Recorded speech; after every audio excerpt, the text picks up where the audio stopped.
歡迎大家再次嚟到 Historical Travel Story。今日帶大家去到東京嘅綾瀨村，主題係鋪路石下的三角洲，一場關於綾瀨權力更替與物質代謝的空間考古。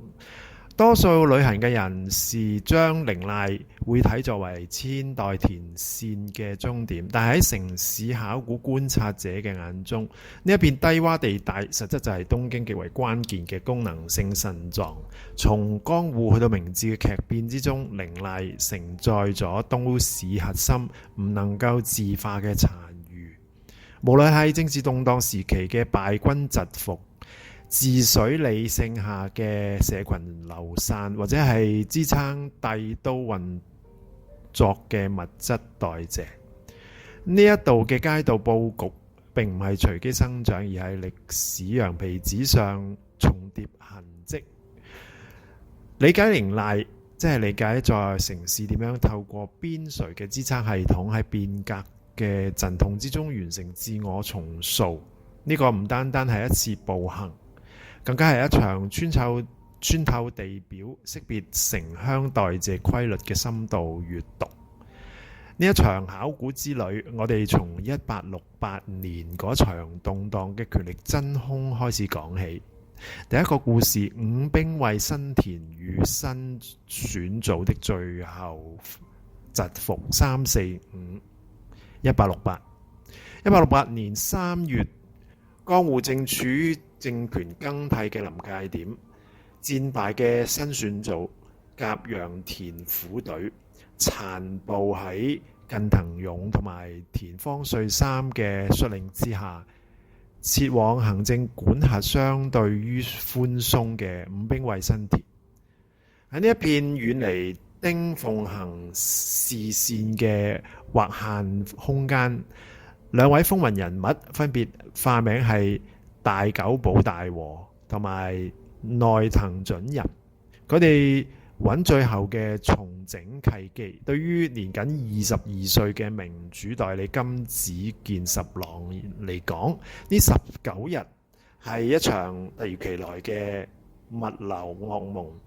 部隊人數喺短時間內由48人激增去到227人。失去咗官方撥款嘅新選組，佢龐大嘅軍需同埋伙食全數係由金子家用私產去承擔。呢一段歷史揭示咗當代國家轉型期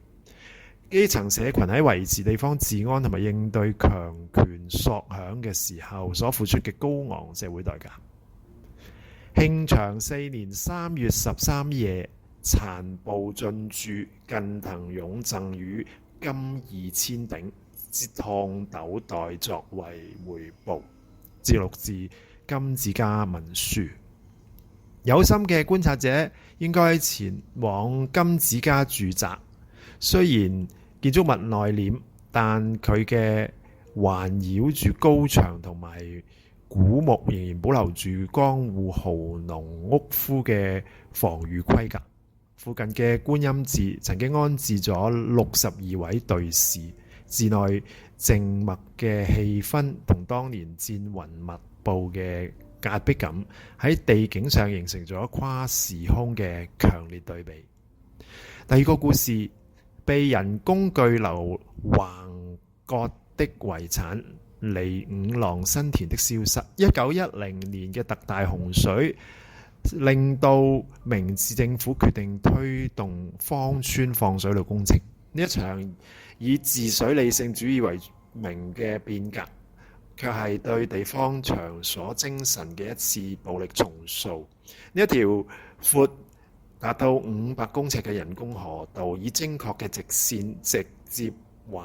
割咗離五郎新田嘅心臟。幾百年嘅開墾痕跡同埋荊棘屋夫嘅廢墟，隨即沉入水底。雖然官方敘事強調徵地嘅順利，但係從村民鈴木與同埋吉留低嘅碑文，同埋地方領隊大重宣咗嘅奔走之中，我哋能夠讀到基層民眾痛失祖地嘅深刻悲痛。呢一種國家敘事同埋個人情感嘅對抗，最終轉化成為宗教式嘅人性。村民透過將渡河神社合置並重建成為今日嘅日之出神社，喺碎片化嘅空間之中延續咗社群嘅認同火種。當你登上寬壯嘅芳村土手堤防嘅時候，請對比腳下嘅巨型現代土木工程同埋水下消失嘅墜落，隱身喺高架鐵路夾縫之中嘅日之出神社，正正係呢一場空間割裂之後碩果僅存嘅實體見證。第三個故事，八村落掘，低地社會的排水共同體與祭典升華。喺低窪嘅東部，生存嘅定義往往係取決於排水。由8個村落共建嘅八村落掘，形成咗獨特嘅流域命運共同體。呢一條長達12公里嘅渠道係農民嘅命脈，但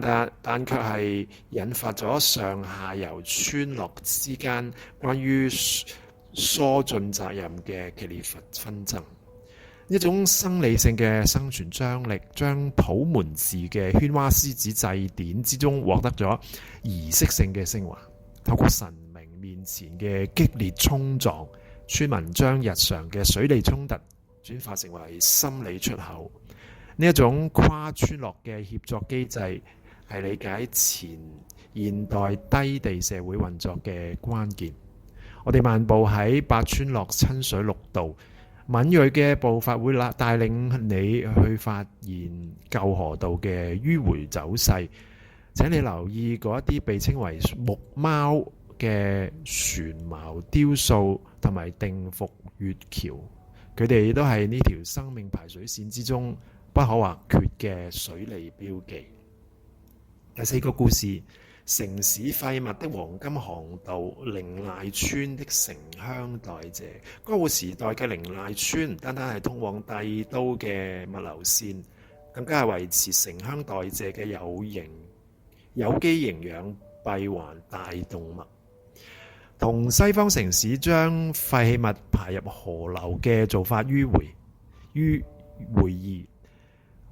江戶同埋靈賴建立咗基於商品交易嘅下肥，即係人嘅屎尿循環系統。都市嘅污染源喺靈賴農民手中變成咗黃金肥，支撐咗農民嘅高產量。但係呢一套系統並唔係平靜運行嘅。1789年爆發嘅下肥降價請願運動，本質就係農村生產者對於都市資本壟斷嘅一次集體階級反抗。喺竹立區立鄉土博物館，我哋觀察到1:6嘅全馬船模型同埋肥料桶嘅實物。當你再次回望靈賴村，你將會辨識出呢一條河流曾經承載住黃金重量，呢個係支撐住100萬人口大都市生存嘅底色。第5個故事，洋食革命的橋頭堡，伊藤谷金男的崛起。明治時代嘅文化開化，最終喺餐桌上完成咗落實。而靈賴正正係呢場飲食革命嘅技術試驗田。前一章我哋講到下肥物流直接催生咗多肥物質農法。伊藤谷嘅農民以呢個優勢引進咗西方物種，並且培育出耐熱抗病嘅伊藤谷高麗菜。呢個唔單單係農民技術嘅改良，更加係餐桌資本主義嘅體現。呢一場革命將原本嘅係異域作物嘅甘藍轉化成為日本國民餐桌上嘅必需品，鞏固咗靈賴作為東京近代化後勤基地嘅地位。今日嘅東靈賴公園嘅周圍住宅區已經將伊藤谷本來嘅谷地形抹平喺平整嘅瀝青之下。但係定期舉辦嘅金藍祭仍然試圖透過味道召喚嗰一段引領國民飲食轉型嘅驕傲遺產。如果要更加完整咁樣去勾勒呢一片土地嘅早期開發圖譜，靈瀨渡河神社係唔可以忽視嘅節點。呢一座神社同江戶初期嘅新田開發脈絡緊密相連。佢係開墾者喺沼澤荒野之中建立秩序嘅精神支柱，至今仍然保留住某一種古老而且穩定嘅社群氣場。做一個總結，透過呢5個章節、5個故事嘅空間考古，我哋會發現靈瀨並唔係只係一座平庸嘅餓城，而係一層一層、層層疊加嘅歷史羊皮紙。從新選組嘅最後餘溫，去到被巨流橫割嘅遺憾；從排水共同體嘅禮儀衝突，去到支撐糧食革命有機循環。每一道街、每一處嘅街道轉角、每一條陸道走向，都係記載住權力嘅退場同埋技術嘅進場。要理解一座城市，需要一種層次化嘅觀察。當我哋享受今日便捷嘅都市生活嘅時候，係咪仍然能夠辨識出腳下嗰條曾經決定無數人命運嘅排水線呢？喺鋼筋混凝土之下蓋覆嘅底下，嗰一啲關於生存、反抗同埋代謝嘅歷史地層，正正係無聲咁樣支撐住我哋嘅文明。多謝各位收聽，